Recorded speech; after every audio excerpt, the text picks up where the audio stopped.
Yeah. I'm very, very, very pro public school. Like, Yeah. that's So, one of my for things. instance, that like something like public school equivalent for mental health. Like, why I think the government is absolutely capable of that if people got on board together in let's say like Republican states, not like California, like they got too many people and they fucked on their social views anyways. Imagine if that wasn't the viewpoint and it was, you know, because I'm always open to another idea, but like for me, I want to present like a possible solution and like debate on a solution. Yes. But I think the government should stay out of it. then how did but that doesn't give a solution. I have a solution. Oh, yeah, just go ahead. So my whole solution is like I'm more so of a federalist. Like I do believe in very small government. So what is the when you break it down? What is the smallest government? It's a family. So I think the solution is from the bottom down. It's to bring back the family, caring about the family, marriage, not making promiscuity a normal accepted thing, having children out of wedlock a normal accepted thing. To bring back the family unit, because like you're turning to the government because your family is screwed up. So it's like, how can we do it better? Because I don't ever want to rely on anyone else to improve something. Like I want it to be me or someone that I love and trust. So I'm going to get married and have a family and raise my children that way to where they don't even need the government to help them. But I understand your point how it can be helpful. But social safety nets are very important. So because not everybody is going to have a perfect family, So, no matter what. Yeah. So, if we look at the strongest period of the United States, when was that? 1960. No. Definitely not 1960. So, think about 50 years before that. 50 years before that. Right before 50 years before that, we had almost no national debt. So right now we have no money to fund anything. We're borrowing it. You know, Right. we're $33 trillion and $36 trillion in debt. So we have zero money. We have negative money. So we can't fund social debt, social safety nets. We can, but we don't have the money to do it. We're doing it anyway. But the strongest period in time is before we had the IRS, before we had the Federal Reserve, before there was income taxes. That was the strongest period of our time. We had the least amount of poverty. We had the strongest middle class. We had no taxation, no income taxation. They weren't penalizing people for working. There was taxes on consumption, like the whiskey tax and other sales tax, but there was no income tax. And the charities and everything that stepped in, like there was, for example, St. Vincent de Paul and things like that still exist that are helping, with charity and the social safety net thing. But that was all, like you say, from the bottom up. And so it was the strongest period of time. We had the least mental health. We had the least, poverty. We had the least, social, chaos and disorder. And it was without taxes and without a heavy-handed government. I absolutely agree that charities and families are the best way for things to actually be, but nobody has given a proposal on how we could ever get back to that, and that's why what I keep wondering. I don't think that is possible. I think everybody can agree that giving to charities are better. Giving your money to a charity is better than giving your money to a government. They use it better, and having a supportive family is better than a government-funded therapist. I think we all 100% agree with that.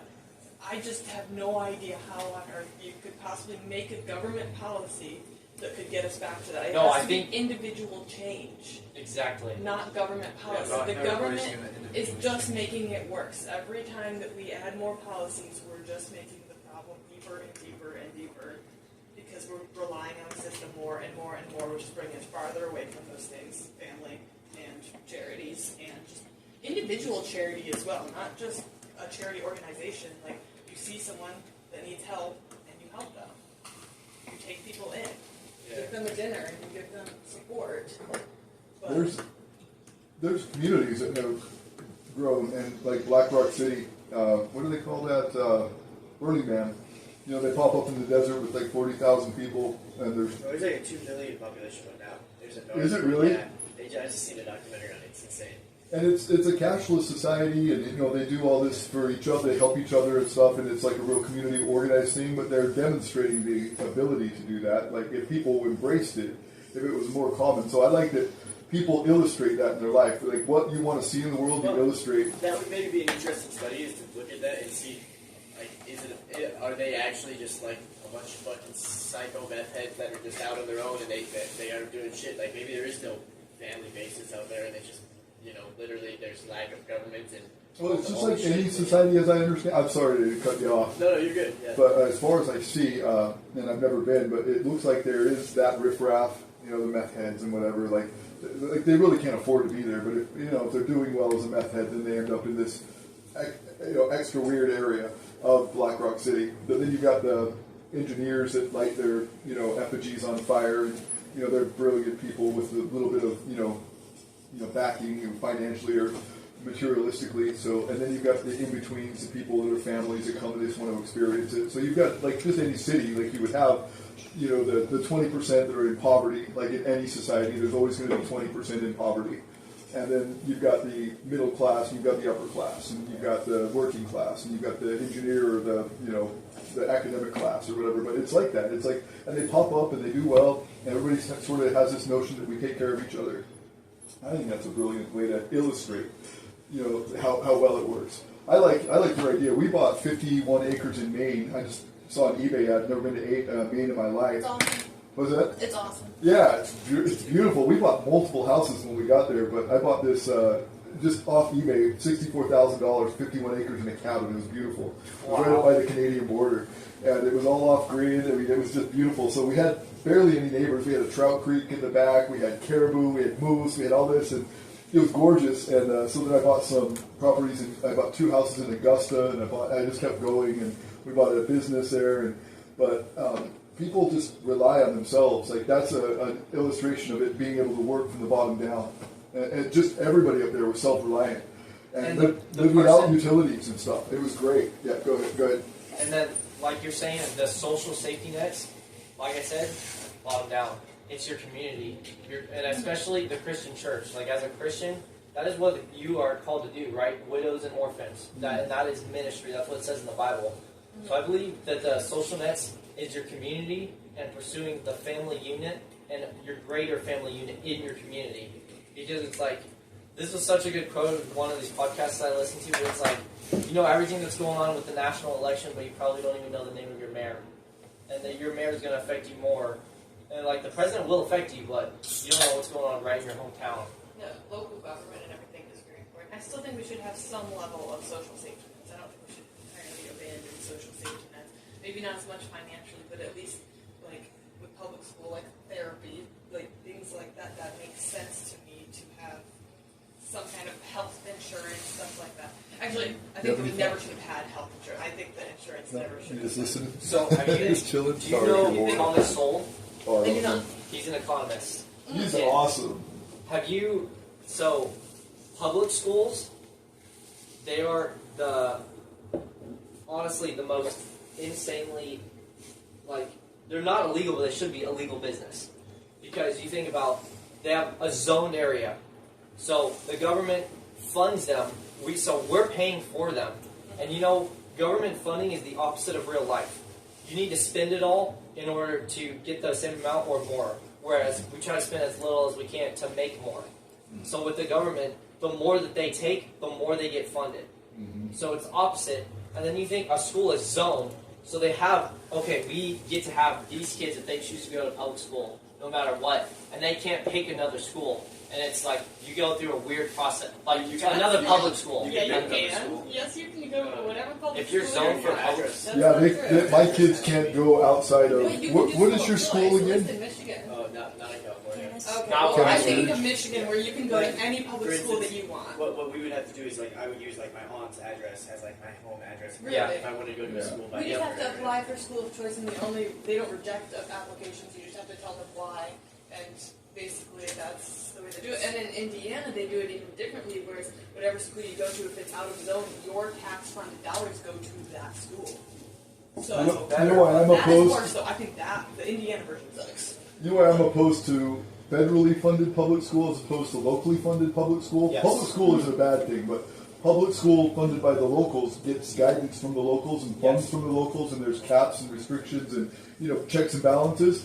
What happened in 1980 is we never had a Department of Education in the federal government before 1980. They created it in 1980. This is Thomas Sowell. Sowell. I always pronounce it like, I sound out the syllable, but it's Sowell. But we now spend 5 times as much on public education than we did before 1980. And before 1980, we had 1 and 2 scores in all subjects on international tests, like national tests that compare against other national tests. We were number 1 in math. We were number 2 in science. We were, in all these subjects, we were number 1 and 2. Then they put 5 times as much funding into administrating school for all the states through the federal government. Now our scores are 22, 23, 27 in the same subjects. So they spent more money. They put more people, more hands on it, more chiefs, more, cooks in the kitchen, and we get, 20 times less results than we were getting before. Why is that? It's overly top heavy. Well, it's like the guy that's never, like say you work construction, it's like the guy that lives in New York that's never been on your job site telling you to do something. When you're there and you're like, no, that's not going to work. But they're your boss. Yeah. So it's like you need someone that's right there, that's involved, that knows what's going on. I've worked construction. That happens all the time. Engineers or anything, they'll say something, and like, so I've been working union construction, and my foreman would just be like, no, we're not doing that because it's not going to work. Yeah. And then they're like, so we could talk about unions and all that stuff. Like, I don't know if I necessarily agree with everything they do, but that was just an example from my experience. What's the proposal here? The proposal? Everybody I would say- agrees public schools suck, but what do you think we should do about Back to local Privatized. funding. Privatized schooling. Ooh, that's it? What a about good if you're idea. poor? Privatized schooling drives prices down. What if you have zero extra So, like, and so your vouchers, kids don't get to go to school? Building from the bottom up, community. What if you have someone whose parents don't want their kids to go to school and the kids just don't get education now? That's their parents' fault. Like you can't But what fix about the every poor single kid? person. Well, That sucks your for them. parents can Like- still do Oh, that so it just right sucks now. for you if you're Well, poor. Yeah, my kids were obviously, homeschooled. My kids if are somebody- brilliant. They were homeschooled. I'm not saying you're not brilliant by being homeschooled. I'm She just means if the saying parents that don't want to school them at all. what if they don't want to school them? Well, They say I mean- school is stupid. You're not going. I'm not teaching you. I have to go to work. This is stupid. Do your chores or go farm on my land. Go make me money. Go do this. Yeah. Now your kid gets no education. They can't read. They can't write. They can never get a job, and it Well, just sucks like for more them. basic, like my mom was in prison and my dad was a single dad with 3 kids. So it's like, So it just sucks for you. yeah, he worked, he works on things. Yeah, I don't think it should So just what- be well, fuck you. No, I agree. What they do and what they do in a lot of states is it's local thing. It's state driven, but they'll give vouchers for private school. So say you've got X, Y, and Z as a choice, and then whatever community money they've compiled, they give that out in the form of vouchers. So your private school can still be publicly funded locally. I think that the concept's like undeniable, like, but it's almost as like good sounding as like communism. Like at this point, like looking at modern day America, to do the 180 switch, this like socialist, like fucked mental health crisis, flipped upside down to like community based, great families. Like going from that to boom is as unrealistic, in my opinion, as communism. I think it's very long-term change. Yeah, but there needs to be like a real like something crazy like to change that. Like the Enlightenment. Like it has to be like huge. And it has to be everybody on board, not Yeah. a rule that people have to follow. It Because- cannot be a because law. otherwise- It has to be an idea. You cut all the other stuff, and it will be like fucked if you Yeah. start cutting something like Okay. that. The Just a public thought. schools. Have you guys watched Inception? Yeah. We do that to everybody. Can I propose an idea for public schools? I mean, obviously we can't just cut them all No, off you and can't start share over your like opinion. this. But if you had public schools that were funded locally, community, like that, like because so in Michigan, the way that we do it is the people in the community decide how much they want to spend on their school. They have a vote. They say, do you want to pay this much, this much, this much, or this much? Yeah. And the people pick how much they want to pay. That's I good. live in a very poor, like it was a poor community around my high school. Okay, there's not a lot of money. Almost 80% of the kids are on free or reduced lunches. However, we have one of the most nice buildings, the nicest schools. We get the highest test scores. Why? Because the community pays and invests I like into that. I do like our that. school. And There's a that's just solution. the choice. Now, there's places, though, in downtown Kalamazoo where the people don't want to invest in the school, and you have a terrible school. The people there are getting, like, there are shootings regularly. People are having fights to the point where people die just from fist fights and hitting each other over the heads. The teachers feel in danger. They don't have good teachers. They get terrible test scores because teachers are afraid to work there. So it doesn't work everywhere. So that's why it's more diversified, and that's why we like to bring it up a level to maybe state funding instead of just small local. You have to bring it, and that's why they brought it to the federal. That's why people make it bigger, is to try and even it out. But I think that it should be smaller than it is, but maybe not as tiny as individual households or small communities. So as far as going back to that topic about the shootings and being, mental health crises, but they're all in mostly democratic, liberal states. Mm-hmm. That's part of it. Like Michigan, Illinois, California, New York, you'll find there's more mental health issues there, and more school shootings, and more we vote deaths. red. What's that? We vote red. See, I kind of do. Like, I'm more libertarian. I'm purple. I'm saying Michigan, as a state, votes red. I thought that they were liberal. We were blue last, but we've been red everything before that, and we had red for our... Oh. I always thought they were very liberal. Like Flint and Detroit, they've got liberal Detroit and mayors. Kalamazoo are, but the rest That's where all of the the deaths state and shootings is, are. Yes, that's where all the deaths and shootings are, but the rest of the state isn't. It's not a liberal state. If you visit it, you won't feel that it's a liberal state, I guess. I've been through Detroit. That was That feels scary. liberal. Yeah, that feels Chicago-ish. And Yes. Chicago banned guns. Like, you can't go to a gun store in Chicago. So Detroit is scary. Yeah. Detroit is scary. The whole east side of Michigan is slightly scary. But I hear it's very impoverished in a lot of areas. This is where Kid Rock was from, and he Yeah. talks about that. well, he's also a poser, but Is he? he acts like he's a little country dude, but he grew up in the city. Oh, so did he? Yes, Oh. he is a poser, but I do like Kid Rock anyways. Yeah. I just like his politics. I think he's ruthless. Like, he wants to run for something, I think, but he's always talking his politics. I think it's hilarious. He's funny. But I don't like his music at all. Michigan overall does vote red. We just, most of the time, it's just that there are cities that are very blue. I just know. I'll have to research more about Michigan. I'm not fully aware. It's a very, very weird group of people, because especially where I live, so I'm close to the city, so I get the city people. I'm also kind of out in the country, so I get the rednecks and all the country people. If I go a little bit to my west, I'm at the coast, and it's all hippies. It's like complete hippie Wow. deal. If I I go, wouldn't expect that up there. yeah, That's funny. the whole west coast of Michigan is just hippies. Nice. It's very interesting. And then if I go a little bit over to my east, then I'm in Portage, which is like uber rich peopleville. So I get all of the flavors, and I was like right smack dab in the center. And I think Michigan is a weird culture mix. It's also very diverse, like racially and age-wise, and everything. It's just entirely. But not Grand diverse. Rapids. Not Grand Rapids. Grand Rapids is white. Oh, Grand Rapids I don't know is. shit Which is about it. funny because White and my rich. friends that live there they're a white family. Yep. Are they That's rich? interesting. Are they white and So rich? the Hedwigs. I don't They think have a they're. golden retriever. That's I know. I don't think they're rich, but they do have a beach house on Lake Michigan. Yeah, they're rich.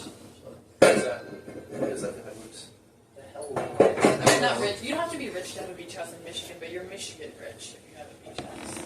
But you wouldn't be rich Yeah, if and you moved rich to is such California. rich isn't specific as well either. I feel It's specific to the state.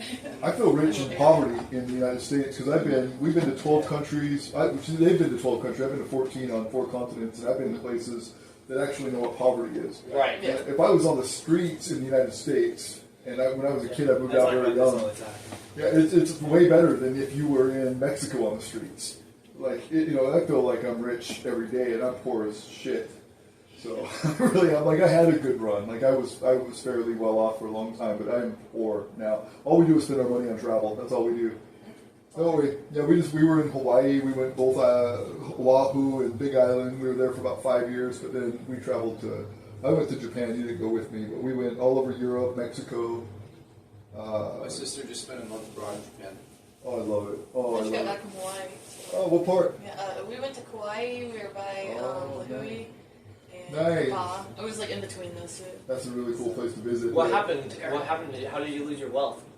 I got in a horrible car accident. I was working for a robotics engineering company in Seattle, and I was on my way home from Seattle to Northern California. We lived in Shasta County, and this guy wanted to kill himself, and this is mental health. This is why I always go back to that, he is a discharged Army vet from combat battalion, tank battalion, and was suicidal. I looked all over his social media, and the guy was just nuts. Like, he really lost it and wasn't getting treated. It looked like, the VA is horrible for giving treatment to our vets. I've heard that. And he tried in March of 2013 to do the same thing, and he went against traffic on I-5 and missed and didn't kill anybody, didn't kill himself, got pulled over, lost his car license, his insurance. And then in May, he did it again and hit me head on and went through the windshield, decapitated. I had the engine of my car in my lap, and was in a wheelchair recovering for a long time. Lost everything. Yeah, we Praise the Lord, you can walk still. Yeah, no. So I've got rebuilt with titanium. I had 46 fractures. It was a candy cane spiral fracture. So I've got titanium rod and 15 screws. My ankle's all fused. This came off. This was broken half. The humerus and greater tuberosity. So I have a fiber wire mesh that holds my arm in place. And so I'm all right. Like, see, this is the thing about being in the United States.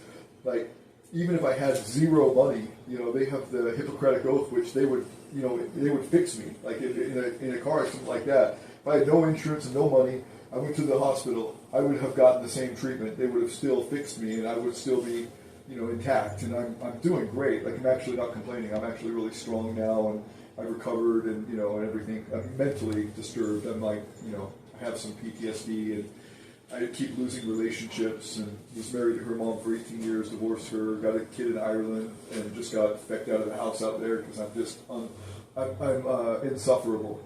I don't put up with shit. If people start, like, fucking with me, in any way, like I don't feel sincerity, and they're telling me shit that I don't agree with, then we have words, and shit doesn't go well my way. So that's where I've gotten to. I just don't put up with shit after what I've been through in my life. Like, I've just been on the edge of life so many times, and just, I've done it all, seen it all. Life has been full for me, so I don't put up with no fucking shit. But what was I going off on? I don't even know where we were going with that. We were talking about how you lost your wealth. Oh yeah. I had 7 properties paid for when that happened. I had Bitcoin. I spent 9 Bitcoin once, which is worth like $536,000. I think I was looking at recently. I spent 9 Bitcoin buying camping supplies when it was $100 a piece. I was just talking about this. It's crazy. We spent Bitcoin buying skins in a video game.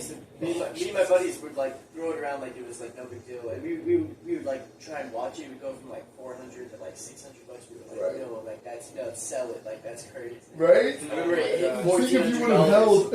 It hit $1,400. My friend who was living in his mom's basement had like 35 coins Oh my and god. sold them all at $1,400. No. Hey, he made money. Yeah, he made more than I made. He made money. Well, see, I was mining. I had. You were mining? Oh yeah, I had.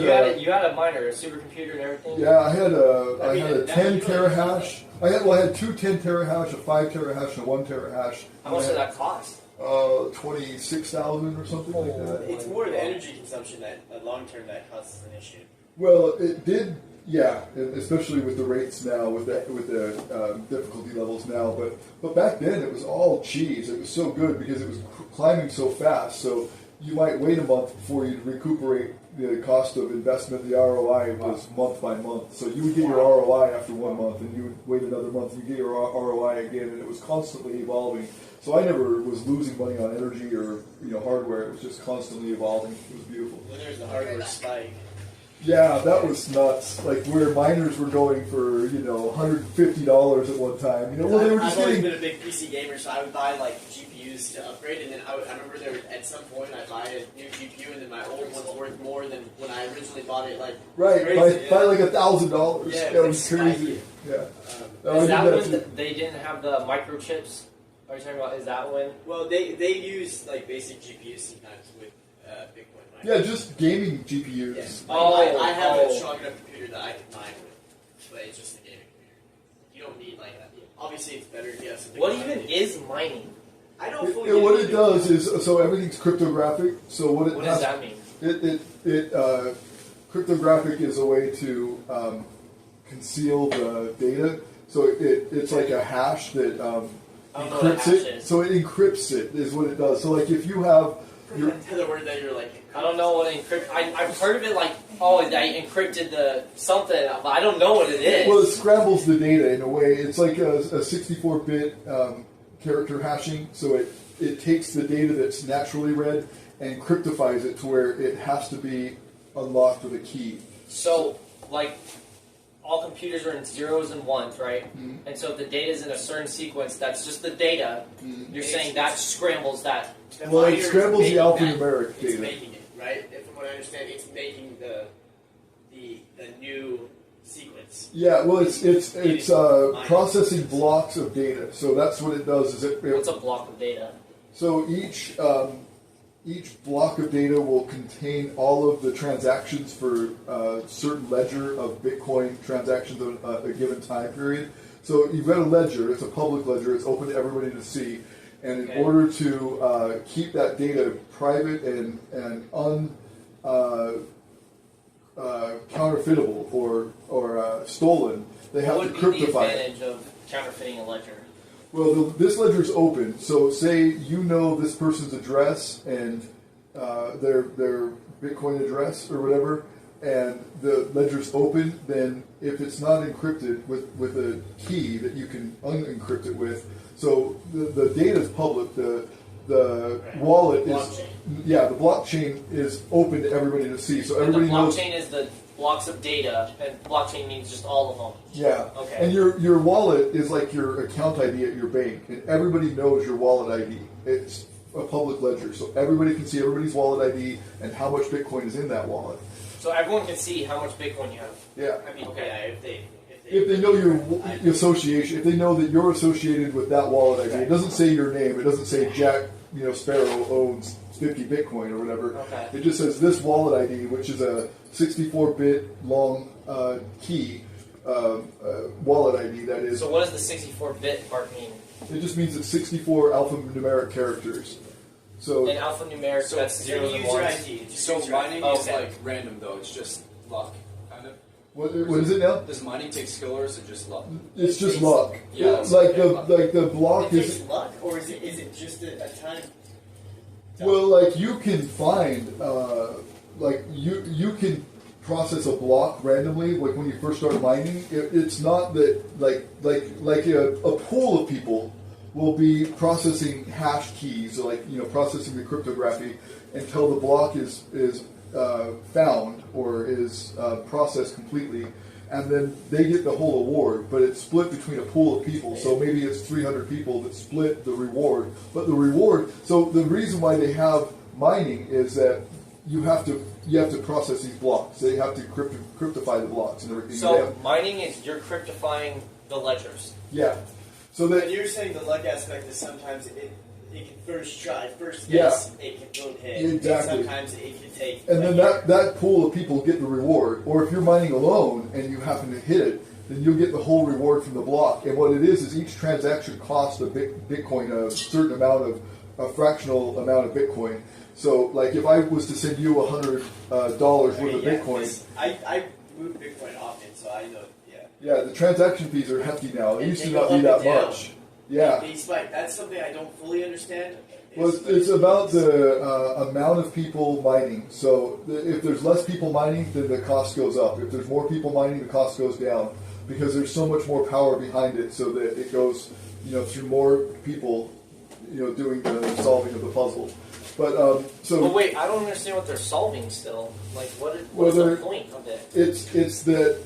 Maybe a basic analogy is like it's a bunch of locksmiths and they're trying to find the key for the door. And they're going to crack the damn. It's taking the guess. It's taking this. Oh, I found the key. Boom! Then it gives you. Some, What is the key unlocking? It's unlocking.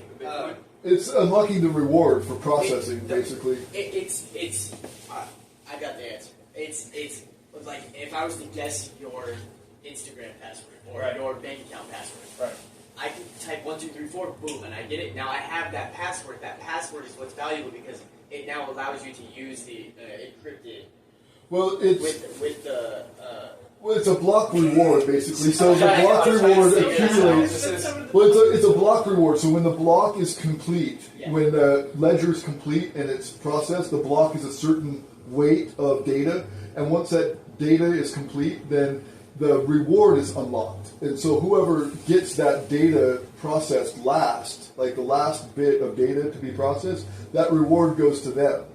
So it could be, it's just luck of the draw. So it could be. Next question is to be, what's the value of that block? Yeah, what is the value you are providing to receive this money? Well, everybody's processing the cryptography, and the cryptography continues to be processed until the ledger is completely cryptified. And once the ledger's done being cryptified, then there's a block reward given. So that's the key part, is that you're unlocking the block reward. So they have to pay people to process this.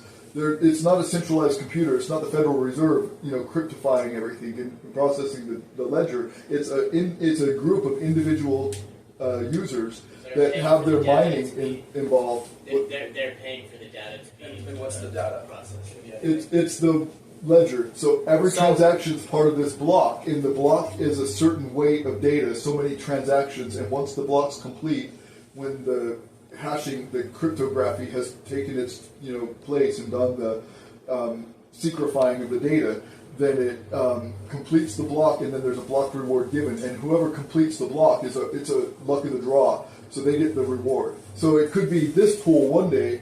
Nobody can guess who it's going to be because it all depends on how many people are cryptifying, using their miners to process blocks.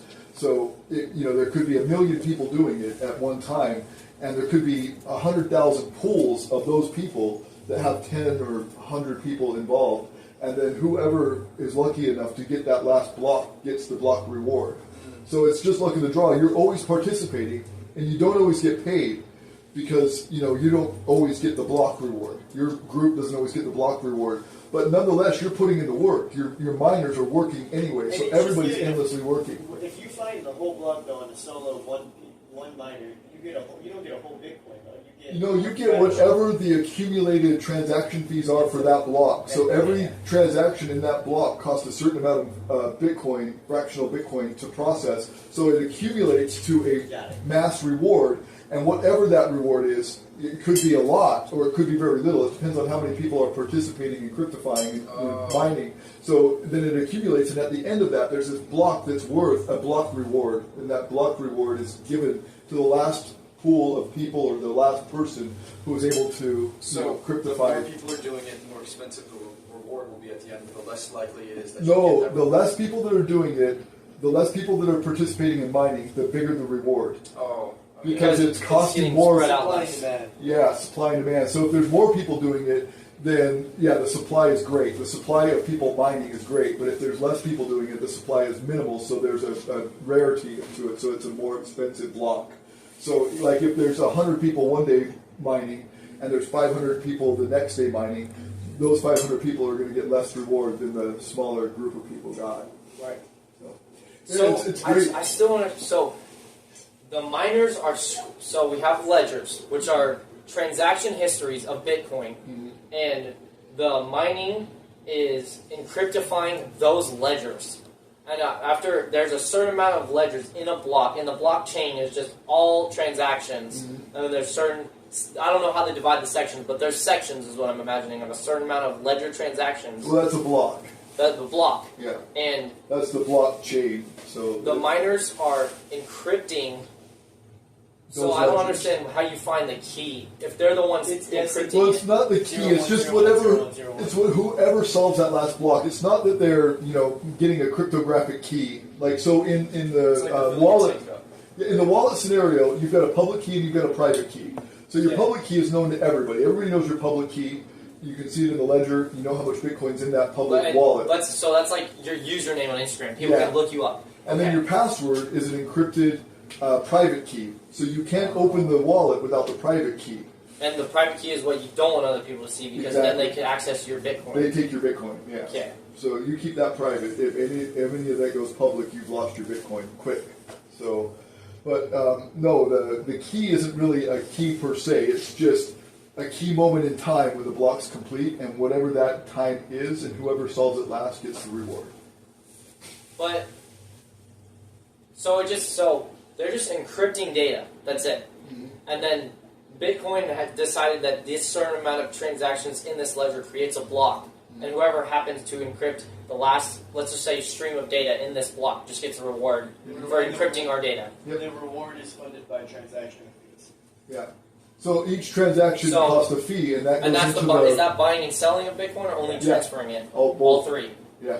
I guess so. Okay, so I think the value you're usually the providing is No, a transaction fee is just the same as you buying or selling. It's Yeah, all but a when fee you- for when the you transfer- processing of it. When you transfer, it's usually like a middle company fee. Like there's a Oh, fee yeah, that's- yeah. Well, you'll get the blockchain fee, and then if there's a middleman, then Yeah. they charge a fee, so there's a double fee. But if you're just doing it wallet to wallet, it's just a wallet to wallet fee. There's no Right. third party.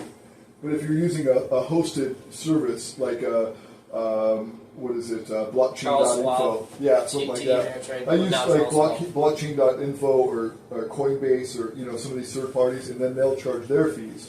So it's amazing. I still have Bitcoin. I haven't touched it since 2015. I just left it alone.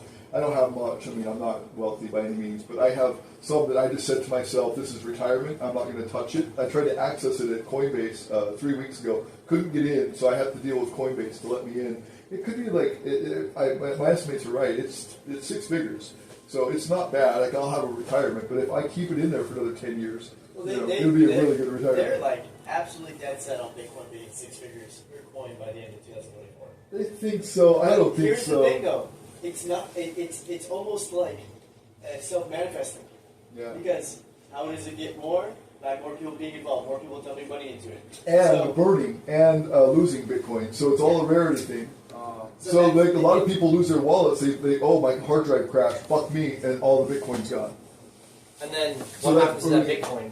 It's just gone. There's no way So to the retrieve data, it. the data that represents the Bitcoin is just deleted, like Yeah. it disappears. So it started out with like 21 million Bitcoin, and then they halved it. Now it's like 42 million. But a lot of people have lost hundreds of thousands of Bitcoin. And so the more rare it gets, like the more it's lost, the more it's worth. It's like diamonds, And they're not making any more Bitcoin. This was in No. 2018. I was telling him. So how did Bitcoin even come around? Like someone, what even is it? Is my question. It's digital money. That's all it is. Like I used, so I created a digital currency before Bitcoin existed called ex-cannabis or cannabis. So it's for transactions for cannabis. So I was trying to help the cannabis market and not use federal currency because federal currency is a federal crime. So if you're transacting with Federal Reserve notes, it's a bigger crime than if you're not using money. So if it's just trading back and forth and you're not running it like a business, but you're just transferring ones and zeros, and people are doing that in like a medical marijuana atmosphere, they're at less risk than using federal currency, which belongs to the government. Like basically, Right, it's because not, it's federally legal. yeah. So I made this. It's at a website called xcannabis.com. I made it in 2008, and Bitcoin came out in 2009. So just a year before, I made a digital currency. And it was just to solve market problems, and that's what Bitcoin was for. It was just a digital currency to decentralize for our own use in society, outside of the banking system, outside of the Federal Reserve. So someone was like, I'm going to write a code to represent this amount of Bitcoin. There's going to be, I'm just going to say like this many streams of data, like which each represent a Bitcoin because it's online, right? And we're just assigning value to it. And the more people that get on board and assign value to it, just like the dollar itself is worthless. It's a piece of paper. But we assign value to it. Yeah, we assign value because we believe in it. Yes. It's all belief. Okay. There's no intrinsic value. Yeah, money doesn't exist. Is Right. a really cool thing I like to think about. Not fiat money anyway, but there is, traditional currency like gold and silver, which does exist and has value, and you can. But that's because we assign value to it. No, gold exists and can have value in computer parts or in. Okay, all right, that's true. Lots of different things. Practical you can use gold It's for. useful, not just paper, green paper. Yeah, and silver has so many uses. I mean, there's so many things that you can use those metals for, but we don't assign that value. That value has value because it could be used as purpose. Because of its potential, right? Yeah. But fiat money, you can't even wipe your ass with it. It's dirty. It's gross. Like I have no value in currency, like in fiat currency. What does fiat stand for? I don't know. It's fake. I don't know. That's how I see it. I don't know exactly what fiat Because I've heard stands that for. sometimes. It's just imagined money. It's inflatable. Like you could have $1 billion today, and then the Federal Reserve prints $1 billion tomorrow, and your first billion's worth half what it was worth before. Right. So The Fed is crazy. it is. It's not even. It's a private company. Owned by 7 banks, Working at 7 private banks. Like Yeah, I just started learning. I'm technically on shift, so I have till 10 p.m. to clean the whole hospital. But I didn't know you worked here. Yeah. Oh, right on. What's your name again? Joey. Joey. Good to see you, bro. Joey, Ryan. Ryan? Yeah. Oh, yeah, I remember that. Yeah, Joey and Joy. Good talking with you guys. Well, No, it's I know, you're here for fantastic. a couple People more days, are right? interested. I think I'm staying for a couple weeks. I just haven't renewed. Okay, I think we have a max of 14 days, so just keep that in mind. Oh, 14? Yeah. Okay. Yeah. So at least another week then. Yeah, I like that people can talk and not be at each other's throats, even with differing opinions. Yeah. Like, Joey doesn't necessarily agree with free markets as much, and this gal here doesn't necessarily But Yeah. you guys seem to be on board with free markets and lesser government and things like that. And we're all chatting here like nobody's at war. I love that. Right. That me is too. important. That is so good to see. I think it can only happen in places like Eugene. Because it's such a melting pot. You go over to Springfield, it's very conservative. You come to Eugene proper, it's very liberal. Is that where Springfield Armory comes out of? Is Springfield, Oregon? I don't know. Springfield Armory, what is that? That's like, they make guns. Oh, I don't know, actually. You make an AR-15. That'd be really cool. You guys own guns? Yes. I don't. No, I don't own them anymore. But when Obama said he was going to start restricting our rights to buy guns, that's when I started buying guns. I bought an AR-15. I bought a Marlin 30-30 lever action. That almost Oh, within a I week. feel Marlin. like I AR-15 love is like a those. Springfield Saint. Like that's the. What's that? No. If that is Springfield Armory, then that would be what makes the AR-15. I thought the Armorlite was based in Texas, and then they sold. Maybe. Yeah, I can't place it all. But yeah, an AR is an Armorlite, and Armorlite started it, and then I bought a Diamondback. Yep. Yeah, Black Diamond. Sorry, Black Diamond. Was it? Diamondback is a brand. Oh, Diamondback. Yeah, Yeah. that's the one I bought at Walmart in It Maine. was probably like $600. I love that It was you can still 900. get it at Okay. Walmart in some states. Yeah, I don't Not all think they do it states, anymore. I think Walmart you can banned in it. some, Really? no, yeah, we were in. It was either Idaho or Wyoming. And Idaho we were in a makes Walmart. sense. Yeah, Idaho and- makes sense. You can conceal Idaho's carry 18 super in Idaho with Mormon. no I license. didn't realize Yeah. how Mormon Yeah, Idaho constitutional was carry. until I went there. Really? It's like all Mormon, yeah. Actually, so we went to a private Christian online school, and it's based out of Moscow, Idaho. There's a huge community of very conservative Christian. Yeah, but we only know in that one small town, so I don't know about the rest. Yeah, Moscow. Yeah. But I mean, like My one wife of the and I were places born. that's the Oh, most- sorry. One of the places that's the most Mormon is Idaho Falls. Like that's one of the. I mean, it's crazy. did It's do almost there. as much as Utah. Idaho is. My wife and I got my first wife, my only wife, got married in Pocatello, and we had lots of real estate there. That's where my boyfriend's grandma lives. Oh yeah, Yep. She's cool. She has a lot of guns. nice. Oh my god. That's a very Idaho thing to do. She has like literally 400 guns. Literally. Like. Will she marry me? Not Is she a exaggeration. widow? No. Yeah. Oh, Yeah. good. Hey, I need a woman with Your my daughter's girls. faced us now. She- Like, She's so done with my girlfriends. Oh my god. She Sorry. is an alcoholic, but go for it. Perfect. She likes her cigarettes and her alcohol. Oh, that's so But hilarious. she has the best cream soda there. We had a vape store over by Walmart, over by IHOP and stuff. It was fantastic. We did so good there. And then we had a couple of apartments. We had a fiveplex, and we had a regular house there. It was a good place. Like that's where we kind of landed. And I'd never been there before. I met my wife, my ex-wife, and then we just landed there. and was like, oh yeah, let's do this, and it was good. We had a lot of fun. I miss Maine. I love Maine. I did too. So you've spent time there, or Yeah, did you I live there? worked on a goat farm for 3 months there. Oh, And I wow. got that was the goat farm, and I got to stay in a cabin on one of the lakes up there. Oh wow, And it there's was so beautiful. many And I went up lakes. to like Lubac and all spots by Canada, so probably around where you were. Yeah, I was in Caribou, and then Woodland is where our cabin was. Okay. So we had a little house in Caribou, and then we had one the cabin in Woodland, and then we had some houses in. We were in Augusta. between Lincoln and Lee, which are smaller towns, so I don't know I if. don't know those. Yeah, they're kind of in the middle of nowhere.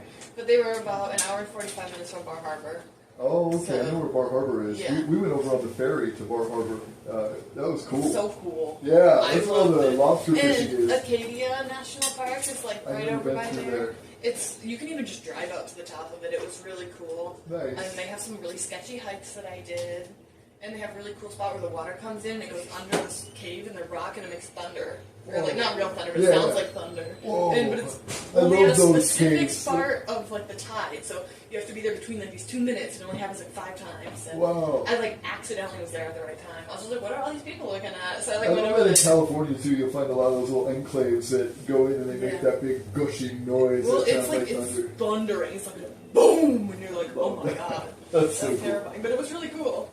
We saw seals and all sorts of cool stuff. You're young though. You've been traveling. Yeah, even at a in the young last age. year, Well, I've done most of my traveling in the last year, but overall through everything, I've been to 39 states. No way, that's Trying to cool. do 50. And you're 21? I'm 19. Whoa, you really did do a lot of travel. Yeah, I went to 1 year of college, which I did college early because I had a grade, and I did 1 year of college, and I hated the in-person college, and it was really expensive, so I did online college and started traveling. Nice. And I started traveling in like That's a better June, education than which college. is where I went to. Yeah, June was Maine, and then after that, I was like, I loved it. So then I did a 4-month solo trip to Colorado, California, Oregon, Washington, and then I worked my way all the way back to Michigan. And then I was like, well, I don't really want to stay in Michigan now. And That's so cool that I you've came done back so out here. much. Yeah. So what brought you here? Well, the first time it was on my way, and then now my boyfriend lives an hour from here, and I have a job at Crater Lake in 3 months, Oh, and cool. I'm just like closer to him. I really like this place, and That's so cool. I don't have to live with my parents or rent an apartment, so it works great. That's so cool. So I can work here and stay here for free. So. You working here? Yeah. Oh, nice. Very So cool. if I work here, then I get free room. That's so cool. And you can stay longer than 2 weeks? Yeah, but I can stay up to 3 months, so I'm here for 3 months. That's excellent. And then I get to go work at Crater Lake, which I'm excited about, the national park. I've been through. I never stopped at Crater Lake, but we used to live in French Gulch, California, and then we lived in Modoc County for a bit. Well, you didn't live in. You were conceived in French Gulch. You never lived there. She was born in Maine. She was born in Caribou. That's your digs. You haven't been back since you were born, basically. You got to take you there. She loves Maine. She If loves I could the pick idea a of Maine. state to go to, like, and live and like settle down and have kids, it'd be Maine. Yeah, Maine is cool. The people are so down to earth. They're the sweetest No, they're people. awesome. I love people. Reminds in me Maine. of Irish people. Yeah, because I was working on a farm and they literally treated me like one of their kids. Like I went to all their family gatherings. They like got me presents. They would let me eat dinner, breakfast, lunch with them every single day. Like, Oh. and then they basically told me at the end, they're like, come back whenever. You don't have to work. Just like come back and hang out. Like, they're like the sweetest people ever. And like I still talk to them all the time. And it's like just someone I worked for. That's so cool. They're awesome. Like they let me use their truck. They let some random girl from Michigan just use their truck. Nice. Like if I wanted to go somewhere, they'd be like, "Yeah, just use the truck. Here's the keys." I'm like, "You're giving me a 2020 Tacoma right now?" I'm just saying, "Go for it." $60,000 car. Yeah. That's sweet. They were obsessed with Tacomas though, and I was like, That's I don't know Hawaii how I for feel you about too. Tacoma. Tacomas Yeah, are Hawaii. the number one truck in the world that retain their value. "Oh, I believe it. I just don't like Toyota truck. Feels wrong." To I'm a me. Ford guy, I but like yeah. Toyotas. I'm I'm a Chevy Ford girl, guy but too. I like Toyotas. I just don't like Toyota truck. It feels wrong. If that makes sense. Like truck feels American, Toyota isn't, and I don't I'm like very the big vibes together. into American made, and you know, But Toyotas are reliable. Yeah. And they Ford work. F-150 is the most widely purchased car in the United States, though, so there's a lot of parts for it. My boyfriend has a Ford F-150. I've been boring her for the last hour or three, so I got to get to it. She's going to go see the. I wonder if the dorms have anybody in it. Let me go look and see first before I take you up there. She wants to see the bunks. Yeah. So, you want to wait here and I'll be right back? I was just up there. I don't think anybody was up there. Oh, But good. You can check if you want. I'll peek in the door. You can come up with me. Let's put our stuff away first. I went to go to the bathroom up there because someone was in this bathroom for so long, and I was just sitting there, had to pee so bad. I was, like, Yeah, I crazy. saw you were like, I was literally like, You're like, we're talking, you're just staring at your feet. I know I couldn't even talk. I had to pee so bad. I don't know why I let it get to that point. Because it feels better when you go to the bathroom. You gonna take your shiitake happens? Yeah. Show them your book. She just got a note journal.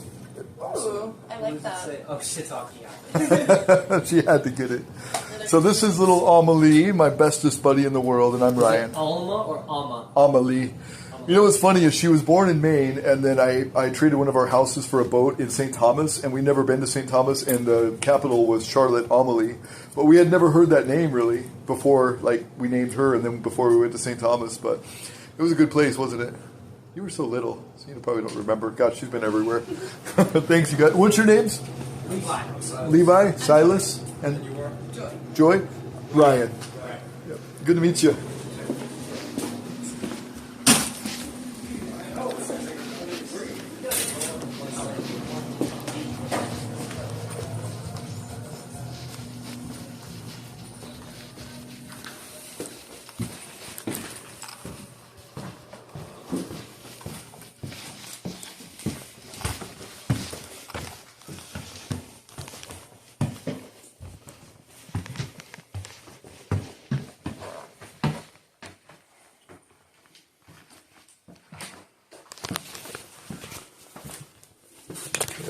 see.